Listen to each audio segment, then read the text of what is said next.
Surprise! It's not the Daily Chat. It's Dice Tower Tonight, episode 71. The Art of Chill. Welcome to Dice Tower Tonight, a video cast about board games and card games, and especially the people who play them. On tonight's show, as the temperatures heat up, it's time to chill. We're talking about those chill games where we can take it easy. Plus, Crystal has a game for me and the chat. We discuss some games we've played lately, and we answer questions from the audience live. I'm Eric Summerer, and joining me now, the Poison Ivy to my Mr. Freeze, Crystal Pisano. Okay, so obviously I know who these characters are, and it was funny because when you said Poison Ivy, I was like, I'm not getting the connection, and then when you said Mr. Freeze, I got it. So the story is that I went looking for Mr. Freeze quotes from that Batman movie that I have blocked out, trying to find one that was entertaining that I could throw in the intro. They're all so bad. I didn't want to use any of them, so I just put in the reference at the end there. They're all terrible. What's funny is, of all of the superheroes, Batman has never been one of my favorites. I'm not saying I hate Batman, but I wasn't really into him. And that movie came out, what year was that? That was in the mid-90s, right? Yes. So yes. I was kind of the perfect age for a campy, awful movie like that. So I will admit, I recognize it is a bad movie. It is not a good movie at all, but I kind of like it. The Power Ranger physics in Batman and Robin just totally threw me. I couldn't deal with it. Going from the Tim Burton movie where everything was sort of dark and realistic, and to have them flying through the air and all the stupid puns and yeah, I was all over it. And I don't think I had seen the earlier Batman movies at that point. So, but I mean, I've now obviously seen the Dark Knight movies and everything else, and there's a lot of good Batman content nowadays. There definitely is. So, Crystal, in the last couple of weeks since we talked last, my kids are now done with school. My 8-year-old just became a 9-year-old. We've become an Animal Crossing household. A lot has happened here. That is a lot. I heard there was a little bit of animosity on the Animal Crossing front because of the whole one island thing. Yes. So while many other games for various consoles will allow you to start a brand new game if you have a different profile, Animal Crossing only allows one island per system. And so my 9-year-old gets the game for his birthday. He's very excited. He's been asking about it for weeks. And he plugs it in to be obviously, it's his game, so he gets to go first. Tries out the game and gets a little stuck, doesn't save his game, and backs out of it. So he's done it now, and his brother now gets a turn, and he is presented with all the options to create his own island because the younger one didn't save his game. So the older child starts naming the island the way he wants and starts laying things out the way he wants and harvesting all the apples and all the weeds. And all right, I've done everything I possibly can. It's your turn again, little brother. And he's like, wait, why am I on your island? So, we're so far they're doing okay. They have divided up the island. They're like, I can do whatever I want over here. You can do whatever you want over here, and we'll make decisions together. And so far, that's what's happening. So no real arguments yet. They have a rotation schedule for who gets to harvest the apples first or whatever each day. But it's only the first day of summer vacations. We'll see. Well, I'm glad to hear that you all have it. It has been a source of a lot of joy for me over the past 3 months. Oh, good. Hopefully it will also be joyful when we next speak. I can give you an update. Well, other than Animal Crossing, have you gotten any board games played recently? Eric? I have. In fact, I talked about this one on the most recent episode of the podcast. I got to join with Suzanne and Mandy on an episode and talk about this one. But I wanted to show the visual aid because this is another one of the new light strategy games from Bicycle, the Bicycle playing card company. This is Exchange. Not The Exchange, but just Exchange. Don't let the market play you. It's a stock game. Very simple stock game.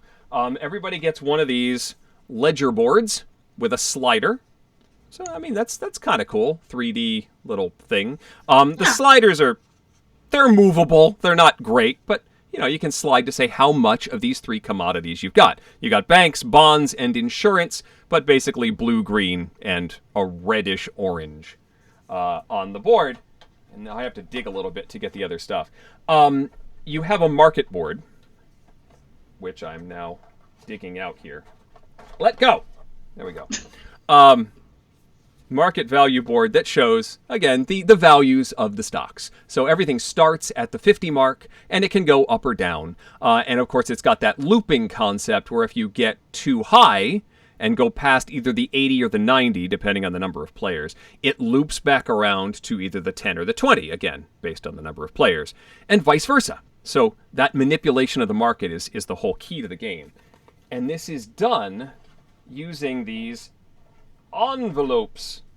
Did I get a full set of them here? I did. Here we go. So everybody has a phase 1 envelope, and a phase 2 envelope, and a phase 3 envelope. And you,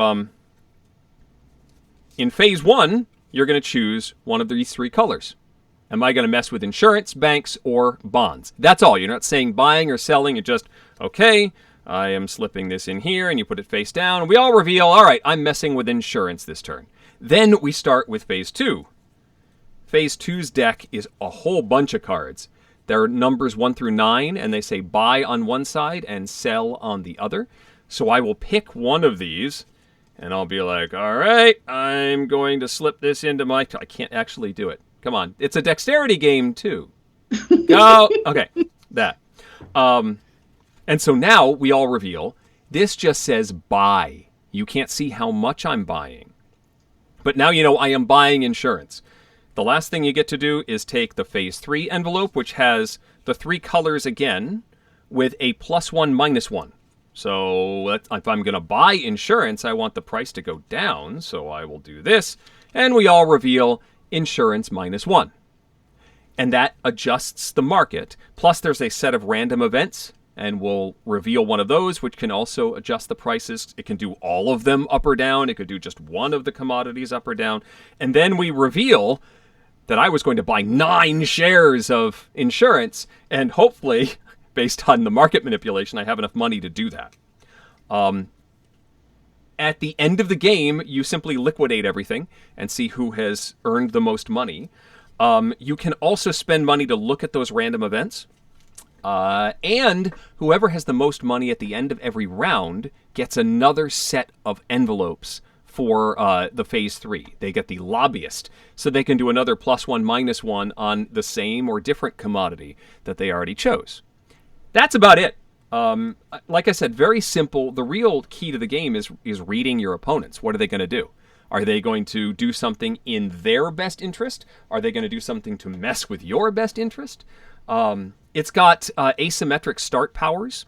So you start with like a personality card that says they're heavily invested in insurance, or they're heavily invested in banking. And that's your starting cash for the game. Okay. And that's it. The kids did fine understanding the major concepts. They didn't quite understand how to be as cutthroat as they probably could have been. My son made a masterful move and sold some stuff at a super high price, and then my other son, the elder child, and I still had some of that stuff, and it would have been very advantageous for the 9-year-old to tank that price if he could. He didn't quite push it in the direction that he needed to. He just continued doing his own thing, and that was enough to push me over the win because I had a ton of that stuff. But they got it, and while this wasn't quite as deep as I wanted it to be, I kind of like maybe a little more meat on the bones for a game like this. The systems work. The components are nice. It's got a nice insert in the box. I don't want to. I guess I can kind of show you. Oh yeah. It's well organized and flat and solid, and the rule book is not quite as clear as I think it needs to be, but it's pretty much one of those games that you have to just sort of start doing it, and it will become self-explanatory. Okay. I think it hits the sweet spot that Bicycle is trying to hit with this series, with the light strategy games. It's going for a mass market for sure, but it's an interesting game, and my kids certainly had no trouble understanding it. That is Exchange from Bicycle. As you were describing it seems to bear some similarities to Stockpile. Have you played Stockpile, I Eric? have. Stockpile certainly has more to it. Okay. Stockpile has an auction system in which you are paying for these stocks. There's a lot more to Stockpile, and I would, for the audience that is watching here, Stockpile is probably the better pick for you if you wanted a stock game. But if you wanted to get a stock game for your Muggle family members, Exchange might be a better option, at least to start with. And then if they like the Exchange, moving to Stockpile would be next year's Christmas gift. I love Stockpile. It was one that like surprised me a lot when I first played it back in 2015. Honestly, it was in a play to win section at a really small con in Utah that I went to. And so we grabbed it just because it was in the play to win section. And then I fell in love with it. And I now have all of the expansions and I really, really like it. And it's one of those games that just, it clicks in a way that is hard to explain. Like, it just works really well. Yes. Stockpile is a lovely game. Very, very solid. Well, I would definitely be willing to try Exchange, especially if it would be easier for me to theoretically bring and teach to, like, maybe, say, my mom or my sister or, you know, of my other family members. Yeah. So I'd be down to try it.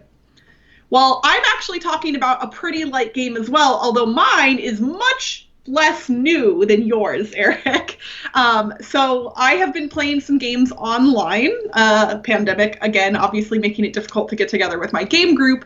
And I saw that there was a game on Board Game Arena that I've heard lots of people talk about over the years, and it's always kind of been on my list of, oh, I should try that at some point, and never had until now, and that is For Sale. Everyone has played For Sale, as I assume you have, Eric. Oh, yes, many times. Ambi actually did a how to play video about For Sale on the Board Game Blitz channel like 4 years ago, like one of her first how to play videos, I think.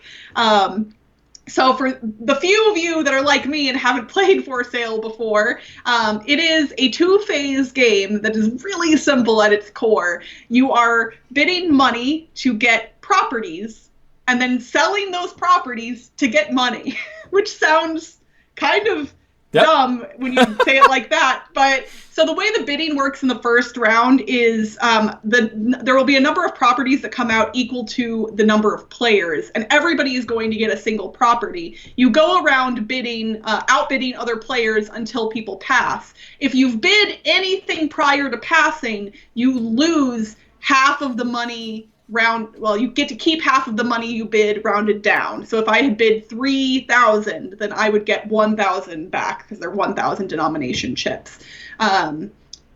If you win, you get to, and I have to take the lowest value property at that point when I pass. And then similarly, everyone else will eventually pass and lose half of the money they had already bid, or if they are the highest bidder, they get the best value property at the end. And you do that for a number of rounds until everyone has collected a number of properties. Then you sell those properties to get money cards in a similar fashion, except this time, instead of bidding, you are all playing a card simultaneously. So everybody takes a property from their hand, puts it out, and the money cards then get disseminated to the properties in value from highest to lowest. I probably didn't describe it super well, but it's a very simple game. And even if you didn't understand my description, you could hop on Board Game Arena and just play it. It's that simple. I really liked it. And this did not surprise me at all. These light kind of filler card games I tend to enjoy, especially for an online thing. Like, oh, let's just take 5 or 10 minutes and play a quick game. I liked it a lot. I understand why lots of people keep this around as a quick filler and why people still talk about it, even though it is now, I believe it was published in 1997 originally, so 23 years old. Wow. Yeah. There have been lots of versions with different sets of art, too.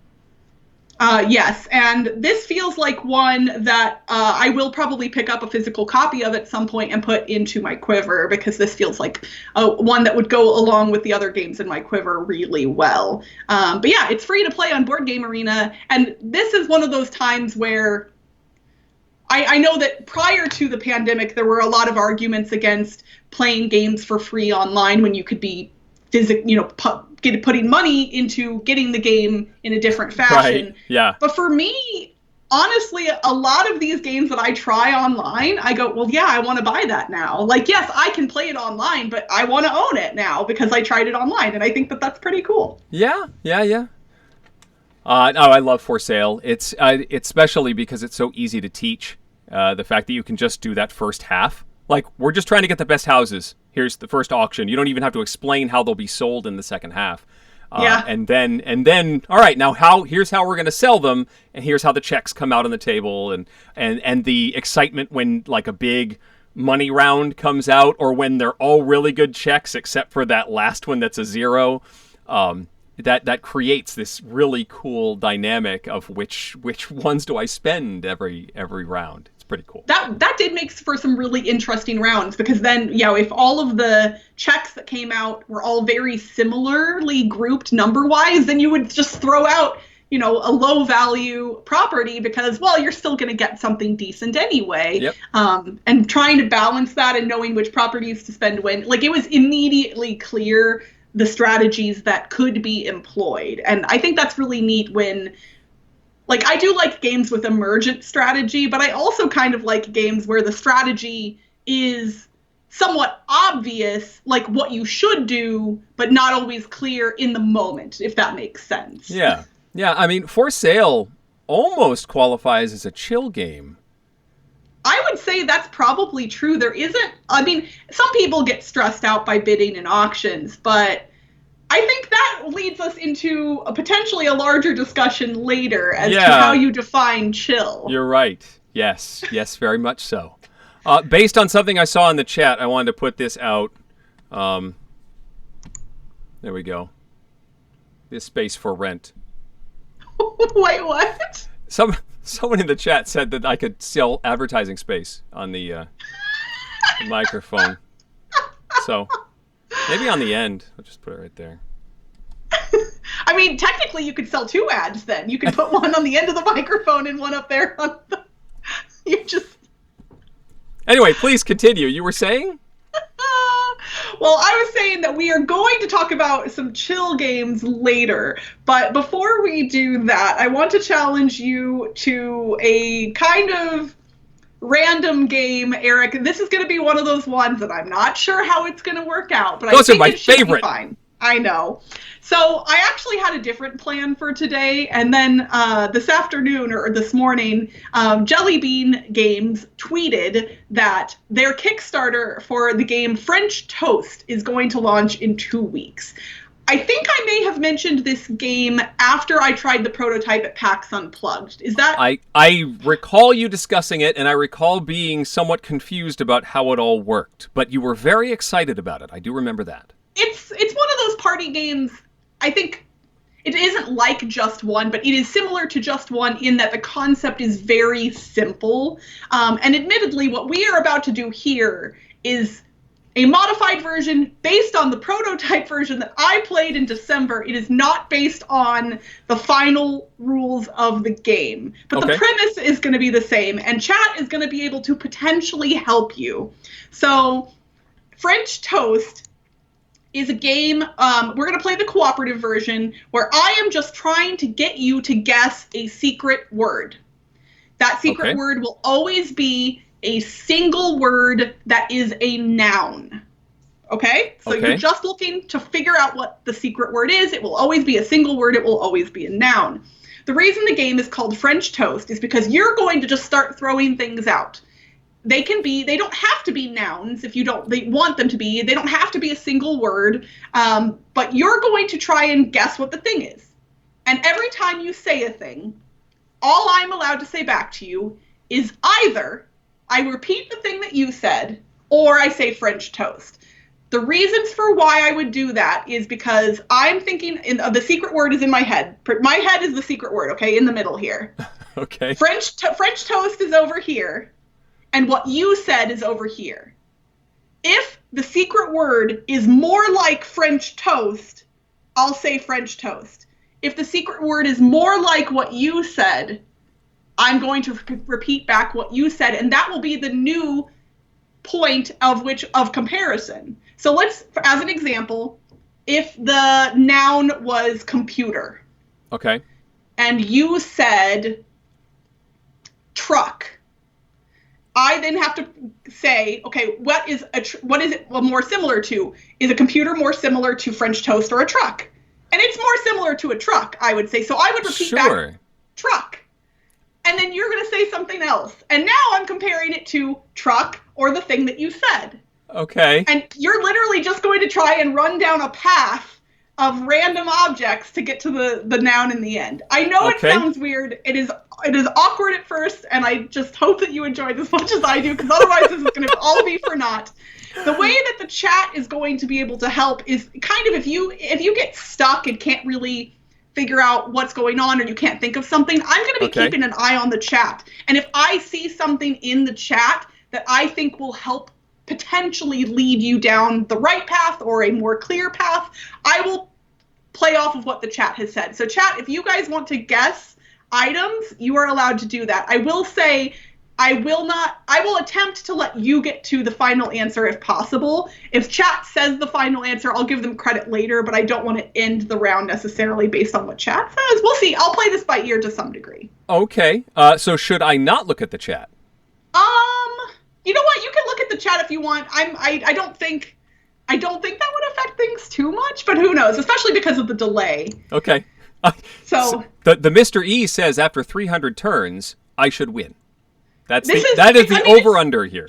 It's a pretty quick game. And what you want to do, Eric, or at least what I discovered when I was playing this in December, is if I go back to French toast, then just say something else randomly. You don't necessarily need to stay in a similar space or not to what you said before. And you can kind of go back if you want, but it does make it usually easier to kind of try and progress down a line mentally. Okay. It's all going to be weird and wonderful, hopefully. And I am going to... Okay, I have the first word selected. Okay, it's locked in. And so now... Yep, I've picked it, because I have a list of things that I was just going to be picking from, so... Oh, great. We now have a traitor in the chat. They're going to work on misleading me. Thank you. Oh, no. We're playing the advanced version. Okay, so my first word is space shuttle. Space shuttle. Space shuttle. Oh, that was your answer. You said space shuttle. So I am always either going to say French toast or the thing that you said, and that's all I'm allowed to say. Yep. Okay, I'm with you. I got it. I thought you were just confirming. Oh. Okay. Your ad is falling. I blew on it. It's a very cheap ad. We need sponsorship, you see. Okay. Pickup truck. Space shuttle. Eagle. Space shuttle. Satellite. Space shuttle. And I will give you kind of a little bit of a at least mental clue for how I work. If I believe the thing is not any closer to the new thing, like if it's kind of equidistant, I'm going to divert back to the original in all of those instances. So just as a mental note. Radio. Radio. Television. Radio.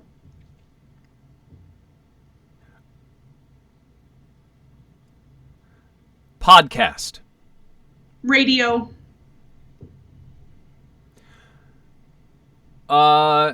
Cassette tape. Cassette tape. CD. Cassette tape. VCR. Cassette tape. Anyone who comes into the stream right now is going to be so confused. I like that suggestion from chat. Walkman. Cassette tape. It's Space Shuttle. Space Shuttle radio cassette tape. Record. Cassette tape. 8-track. Cassette tape.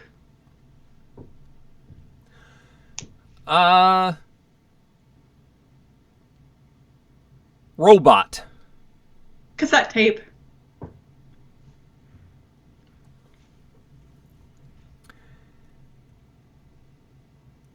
So this is where, again, I'm not supposed to be talking if we were playing by the real rules of the game, but this is where the game gets interesting, is because you don't know why I'm saying the secret word is similar to a thing. So sometimes it may behoove you to jump away from the track that you're on to try and gain more information.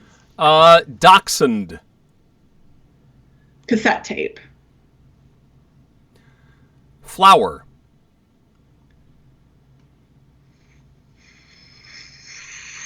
Flower.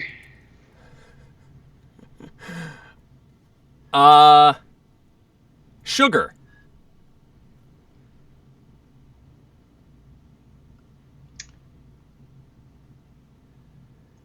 Sugar. Pineapple. Sugar. Let's see. How is a raven like a writing desk? Yes, thank you. Sugar. But you didn't seem happy about sugar. So, let's say Netflix. Sugar. And I'm going to make a judgment call, and I'm going to jump us back to cassette tape as a point of reference. Okay. So, our point of reference again is now cassette tape. Toaster. Cassette tape. Bread.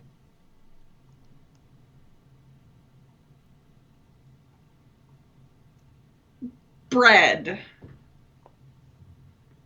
Cassette tape to bread. Oven. Bread. Cereal. Bread.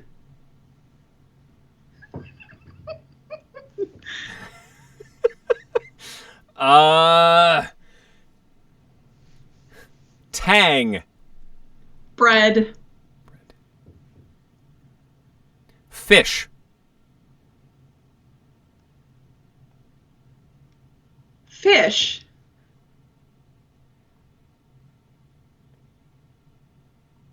Whale. Fish. Shark. Fish. Seaweed. Fish.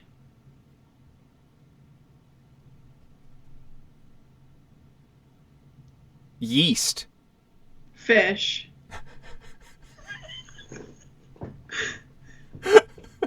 Yeah. Nick says I am so lost. Me too, Nick. Me too. Hold on. Let me look and see if we've got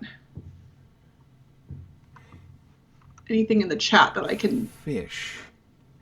Yeah, feeling a food vibe or animal vibe. Yeah, me too. I'm definitely feeling that. Oh, let me see. How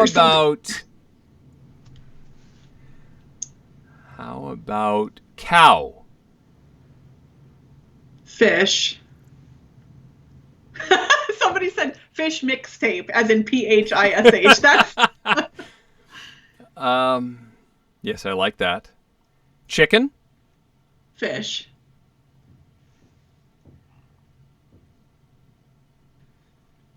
I love that the subtitles are turned on in the YouTube stream. And it's just us.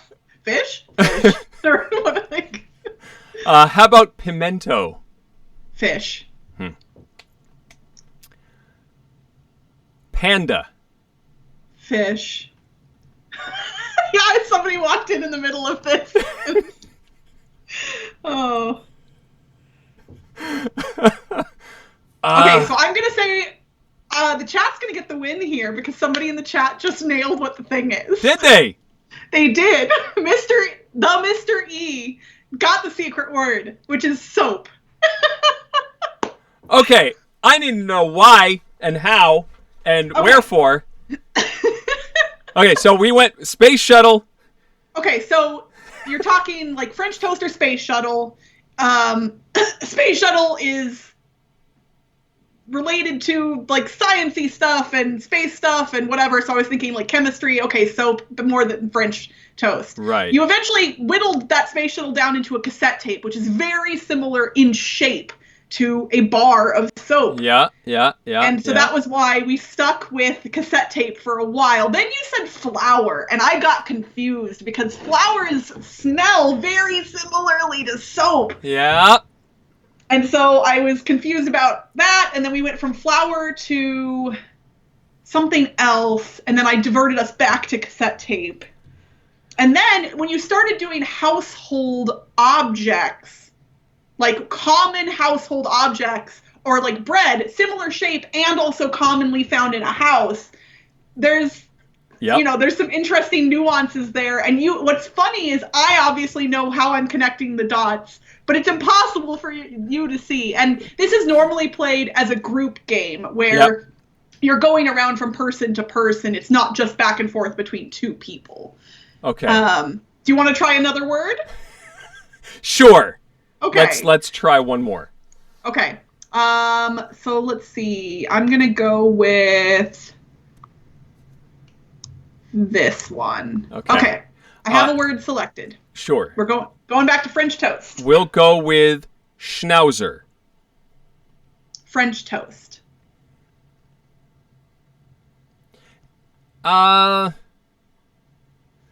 Let's say backhoe. Backhoe.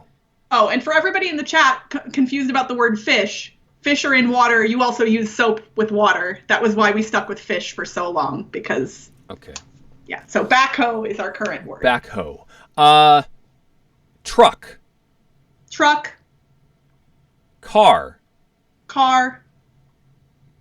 Bicycle. Car. Motorcycle. Car.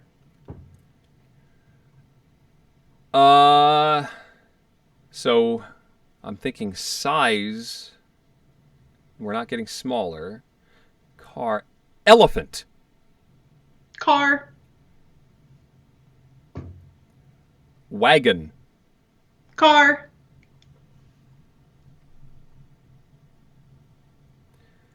So French toast over the dog. Car. I like... If nothing else, the chat that's coming out of this game is making me very happy. I like Kabuki's suggestion. Roller skate. Car. I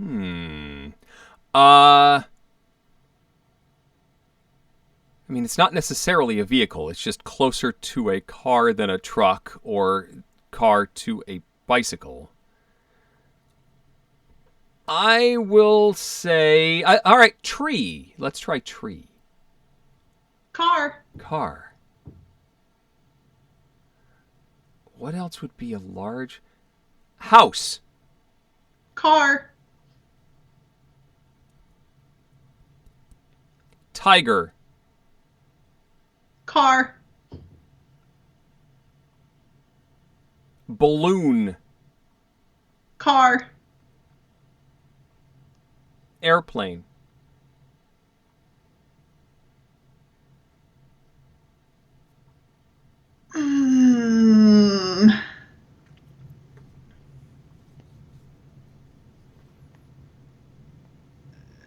Car. It's the most Sorry. painful car ever. Tent. Car. Cow. Nick said say car one more time. Car.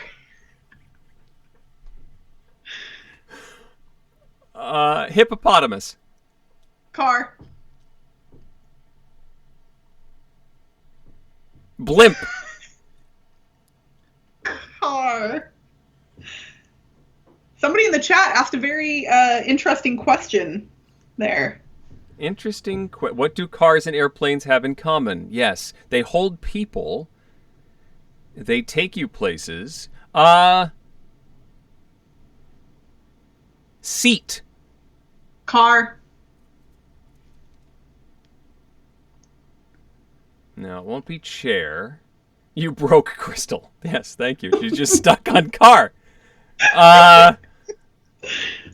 Maybe other people think this game is silly. I love it so much.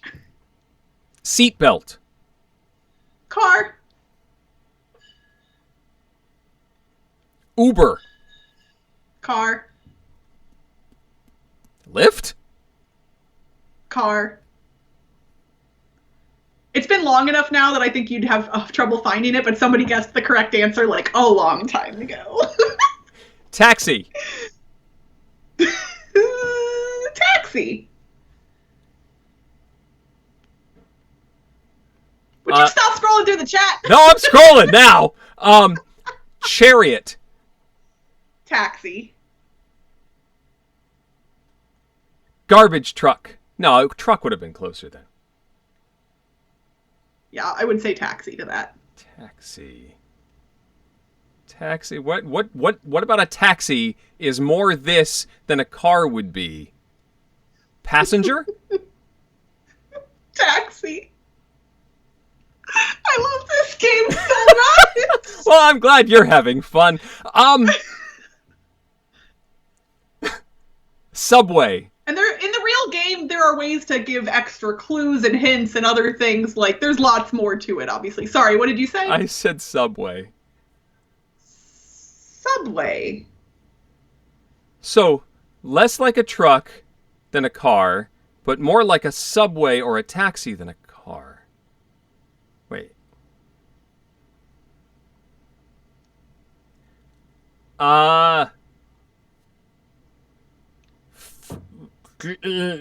Commute. Subway. Yeah. Rickshaw. Subway.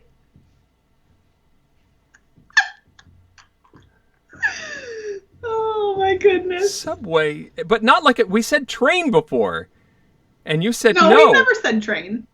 We never said train. Train. Train. Caboose. Train.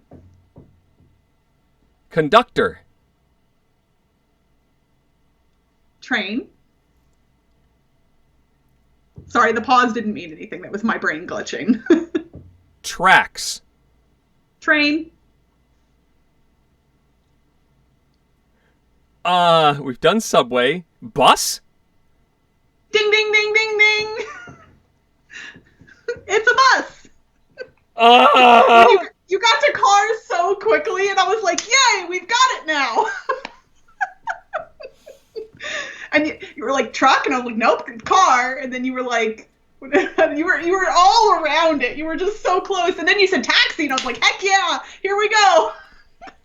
It's person driving other people. Then yeah, subway, that works. Train, okay, that's above ground, so that's more similar. I need a nap.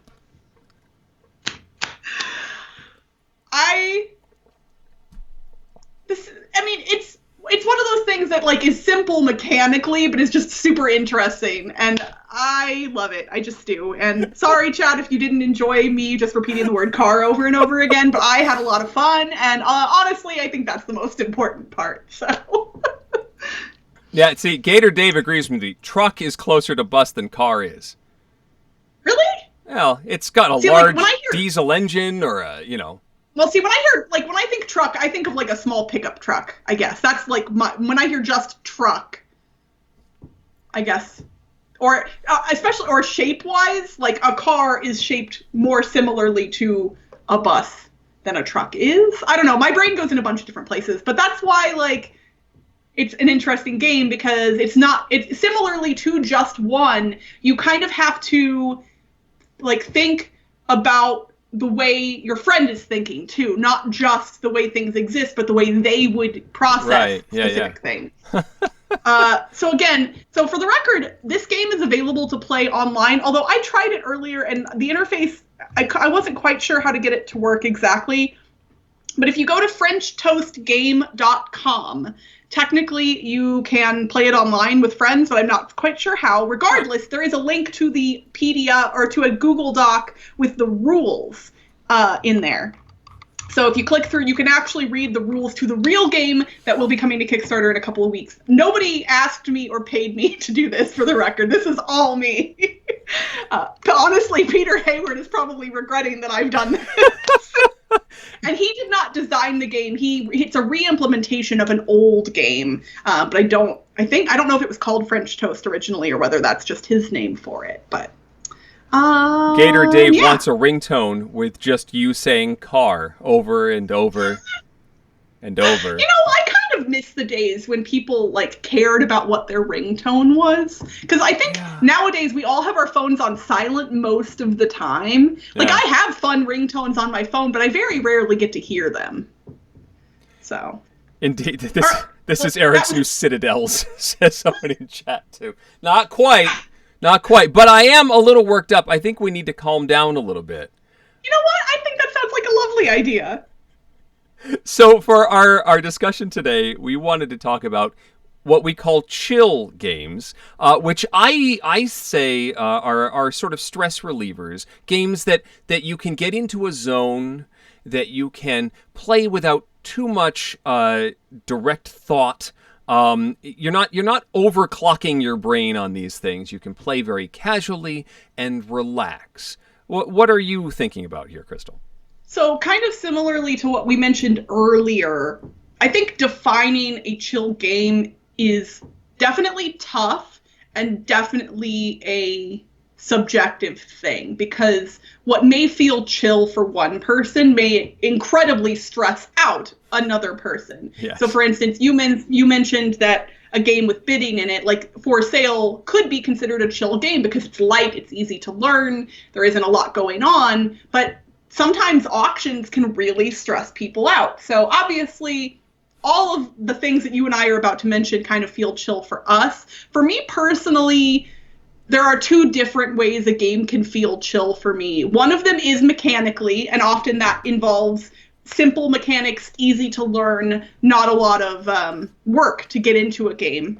But also the theme of a game can be chill for me as well. I noticed as I was kind of making a list of games for this that a lot of the games that come to mind for me as chill games have what I would consider to be chill themes. So things about lovely stuff, like plants or things like that, tend to be more chill for me than some other games.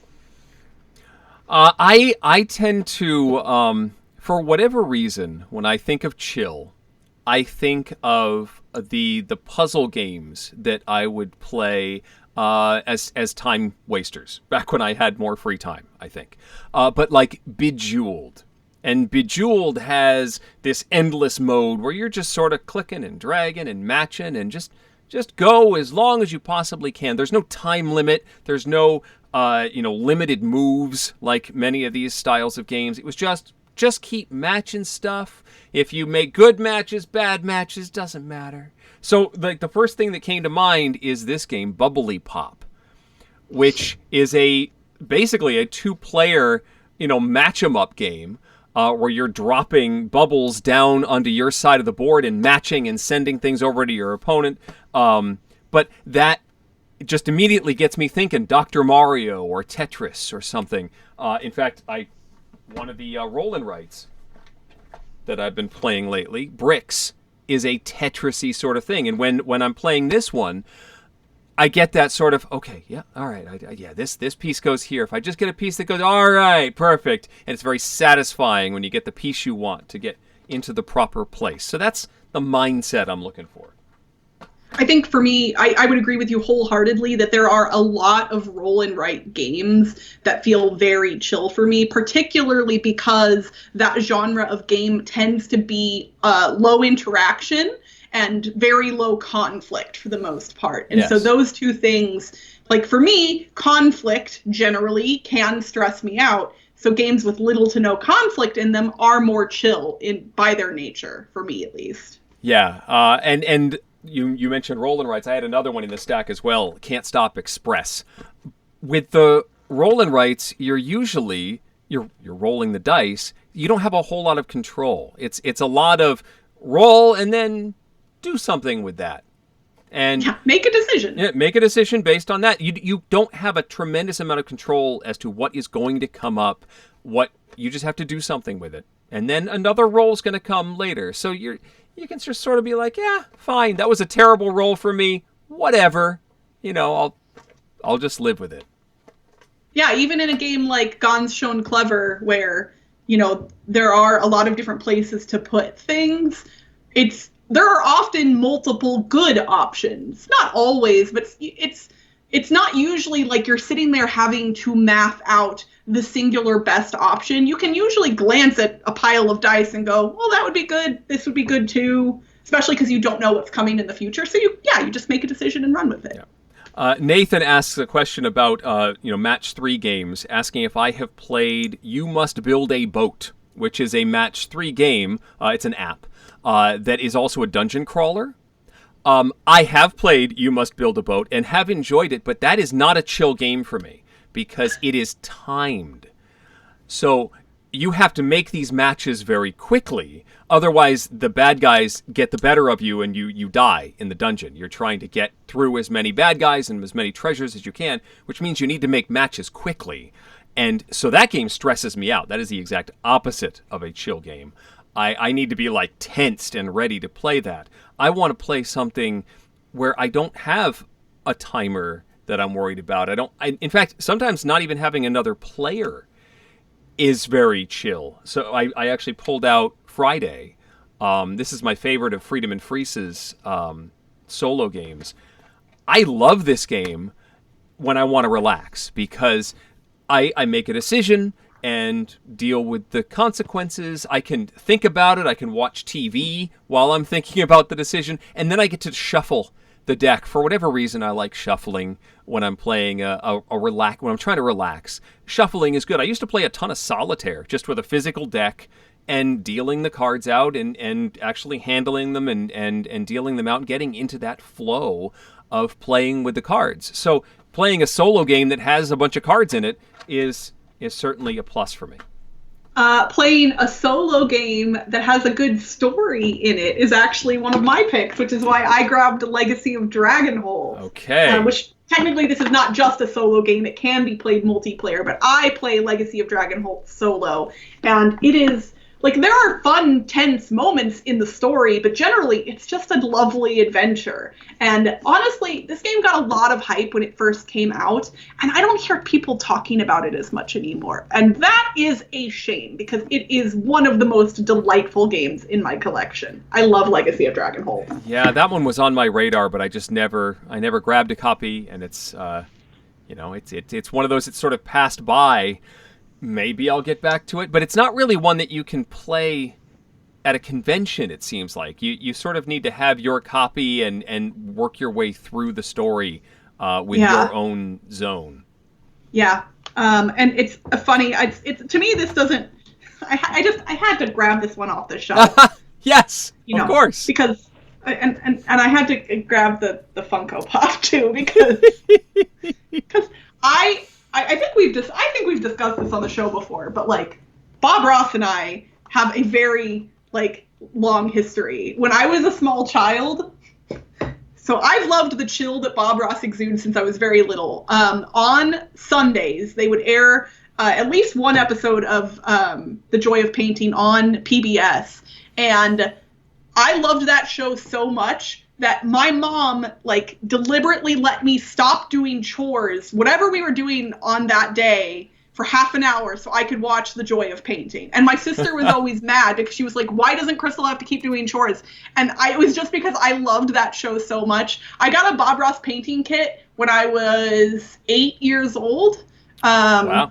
Or maybe 10 years old, and I actually did it. And I have a Bob Ross style painting that I did when I was a very small child.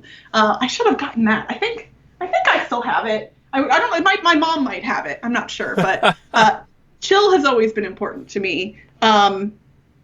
to that end, I think games that are less frantic and more like where the actions are kind of done more deliberately and slowly feel chill for me. So I actually grabbed this off my shelf as well, which is another game I don't get talked about that often. So in And Then We Held Hands, it's a 2-player game, and you're not allowed to talk to one another during the rounds of this game, which it's funny because you would think it would be stressful, and there are brief moments of like tension, but for the most part when you're playing this game, you're kind of just looking at each other and just contemplating, and it feels really nice.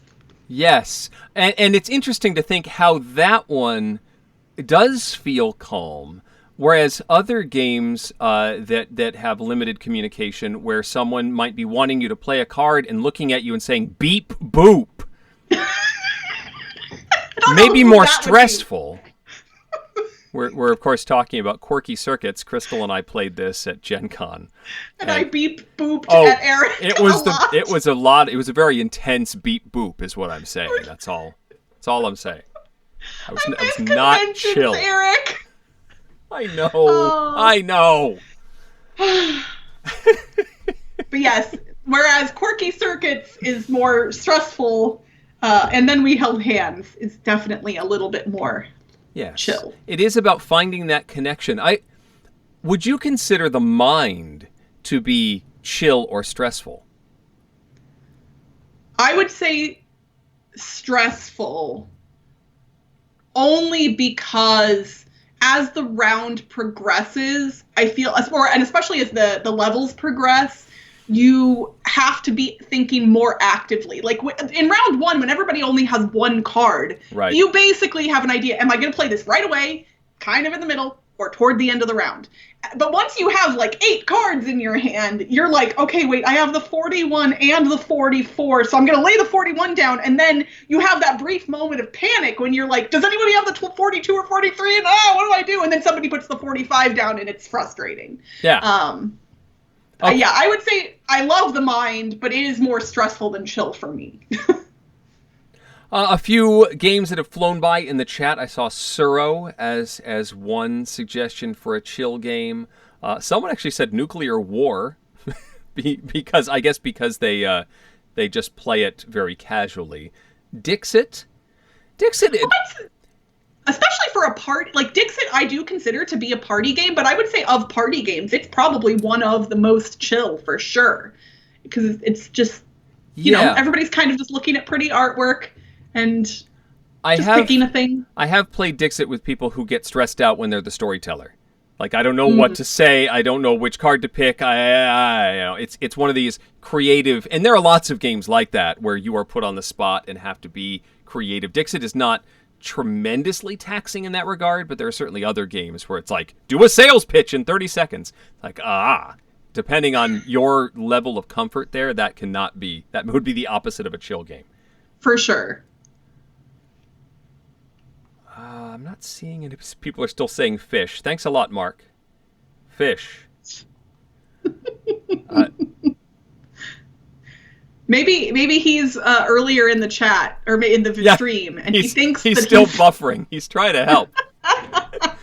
No, I know Mark. He's just trying to stir the pot, is what he's doing. Thank you, Mark. When I sleep.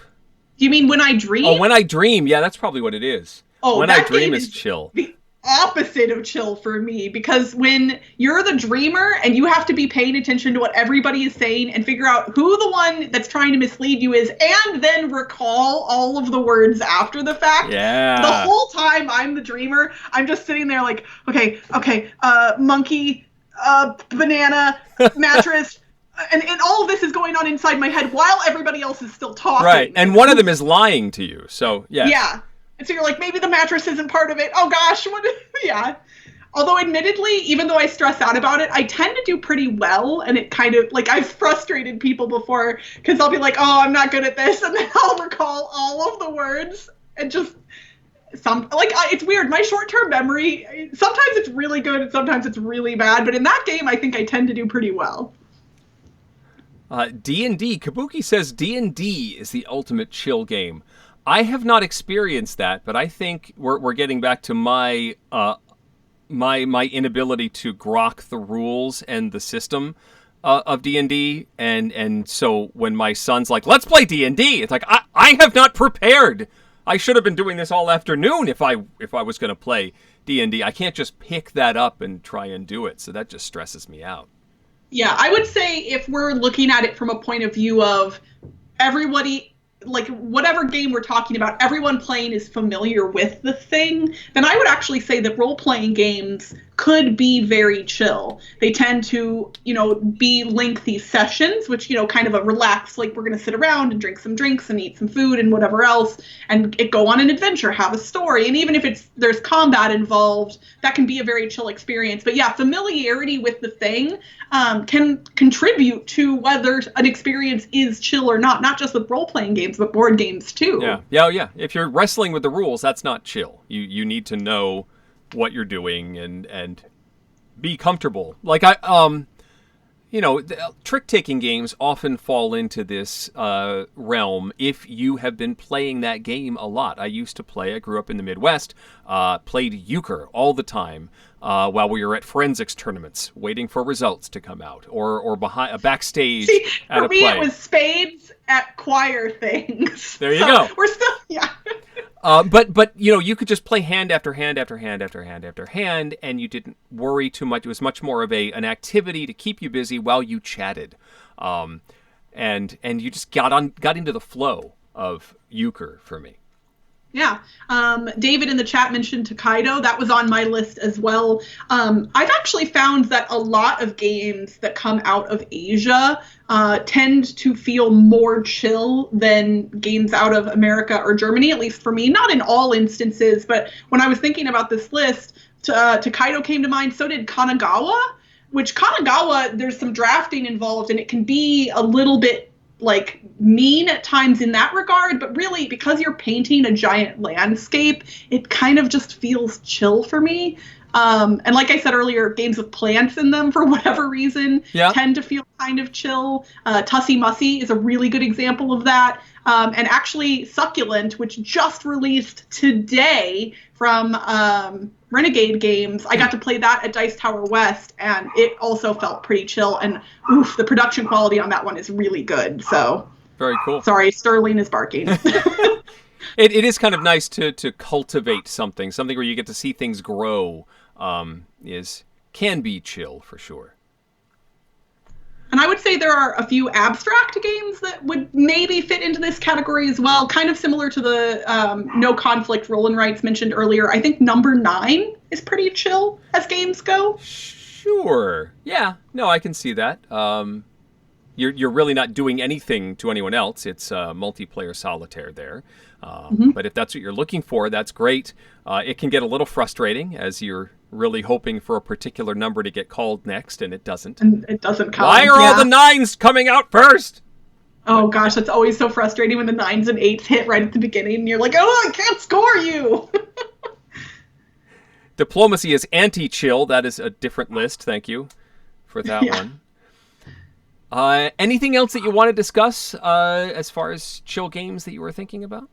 I don't think so. I think it's an interesting concept, the idea of a chill game, just because of, again, how situational it can be and just different people's perceptions of what is chill and what is not. I honestly would like to see more games with chill themes, if that makes sense. Like things like, I mean, even Wingspan, which I don't necessarily consider to be a chill game, but like birds or nature or plants, those types of things, those themes tend to just feel really nice in games. And I mean, although I'm going to contradict myself right now, because technically trading in the Mediterranean, I guess, should be chill. And I guess it's just so overdone that I don't like it anymore. But, like, theoretically, that should be chill, right? Like, taking goods to market and getting other goods for them. Like, that, in theory, should be chill, but it doesn't feel like it. Yeah, but you're trying to make back your investment, and if you don't do that, then the queen will have your head, so... Yeah, that's true. Yeah. So we have just a few more minutes left in the chat. We can hang out for a little bit longer. If there are any questions for me or for Crystal, be sure to get those in the chat. I did see one go by. Blaine asks, what is your favorite chill Weird Al song, and why is it Jackson Park Express? Okay, so Jackson Park Express is good, but I really like Melanie. That one is very chill. So it's very pretty. When my best friend Melanie and I went to Chicago for our VIP Weird Al experience a couple of years ago, and this was when he was doing the unique set list at every show, he led with Melanie. Oh, and nice.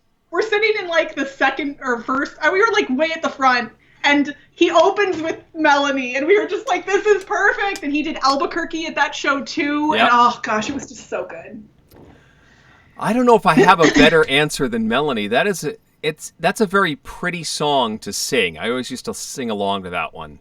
Yeah, I don't know. I mean, Jackson Park Express is also really good. I like the Pancreas song, actually. Pancreas is really good. Yeah. Don't you know you gotta flow, yeah. Pancreas. That's a very, very nice. Yeah. Foil comes to mind, says Mark, for chill. That's the one that's based on Royals, right? Yep. I don't know, the theme of that song is definitely not a chill idea. Yeah, no, it becomes less chill as it goes on, too. Yeah. The third verse gets a little not chill. Yeah. But it's a good time. Animal upon animal on a sleeping cat on the game table is pretty chill. Until the cat wakes up and realizes what you've done. Is there a Jell-O game? From the Jell-O company, or one that uses Jell-O? How would you make a game that uses Jell-O? In my mind, I'm thinking Ice Cube, but with Jell-O instead of ice. So instead of salt as one of the things that you would pour on the ice cubes, it would have to be something that would dissolve gelatin. Because there's already hot water in play, which would work for both things. Huh. But wait, now I want to get a copy of Ice Cube and make the little guys out of Jell-O instead of ice. Although the hats probably wouldn't stay on. I'm thinking something that's a dexterity game with Jell-O jigglers, where you have to use it as a construction material. So Rhino Hero, but with layers of Jell-O. But they have to be irregular molds. So it's more like Animal Upon Animal with Jell-O. Okay, I see what you're saying. Yeah, but you have to do the Knox block style, where it's got some more structure to it. But man, now I just want some Jell-O. Chat's hoping that it's published by Yellow, so Jell-O by Yellow. I'm sure they'll get right on that. Just got to get that license, you'll be all set. Oh, chat, you know what? Y'all have been real fun to hang out with this evening. Oh, yeah. If you all have any other questions for us that are not related to Jell-O, throw them in there quick, because otherwise we're going to call it an evening. Eric, as always, it is such a delight to get to hang out with you. I'm so happy to hang out, Crystal. It's great. I miss you when we aren't talking. It's great. And we've got some cool stuff coming up from the Dice Tower in the near future. It seems like these daily chats are continuing for the foreseeable future? I have no idea. I'm hosting one next week, next Wednesday. I actually know this time. Tom didn't tell me I was on deck last Wednesday. It's my fault too, because I was like, hey, when's my next time to host? And I didn't actually say that out loud when I talked to Tom. Next week, next Wednesday, I will also be here in the chair. I don't know who I'll be talking to yet, but join me. It'll be fun. Yeah. And then, obviously, there's new stuff coming up in the near future with the virtual con and the Summer Spectacular. And I know that I'm doing at least one thing now, so I'm going to be doing something. Okay. I think I'm going to be throwing out a Merchant of Venus game. at some point. And I think I'd like to try doing one of the Parsley games, maybe one of the longer ones, with a live group. Not the chat like we tried 2 weeks ago, but a multiple live participants that we can hop around the circle and see if we can get that to work somehow. That sounds really neat. And obviously, chat, we will keep you updated on anything. And obviously, if you're following the Dice Tower on social media, you'll be getting those updates elsewhere as well. Before you leave tonight, if you could do me a tiny favor and click the thumbs up button below the video to let us know that you enjoyed watching tonight's stream. I would agree with what Darth Ed 77 said in the chat. Watching Dice Tower tonight is chill. Yes. And I have really enjoyed hanging out with you all this evening. Eric and I will be back for another episode in 2 weeks. We are every other Wednesday, 6 p.m. Pacific, 9 p.m. Eastern. Until then, though, I am Crystal Pisano. I am Eric Summerer. And you've been watching Dice Tower Tonight. Thank you for watching. Promotional consideration has been provided by game publishers in the form of review copies of games. Crystal and I will see you in 2 weeks for another installment. Our show is supported by viewers like you. Thank you. Dice Tower Tonight is produced by Crystal and me with assistance from Tom Vassell, Mike Delisio, Roy Kennedy, and Rob Searing. Mutant Superhero Trousers brought to you by the X-Pants. Timothy Pinkham composed our theme, and hosting is provided by Cool Stuff Inc., where you can find great games at great prices at coolstuffinc.com. Give us your feedback on the Dice Tower Guild at Board Game Geek, on Facebook or Twitter, or by emailing us at crystal@dicetower.com or eric@dicetower.com. And don't forget to visit the other shows in the Dice Tower Network. Find something new at dicetowernetwork.com. Until next time, from all of us at the Dice Tower, have fun gaming. Have fun gaming. So long, everybody. Bye.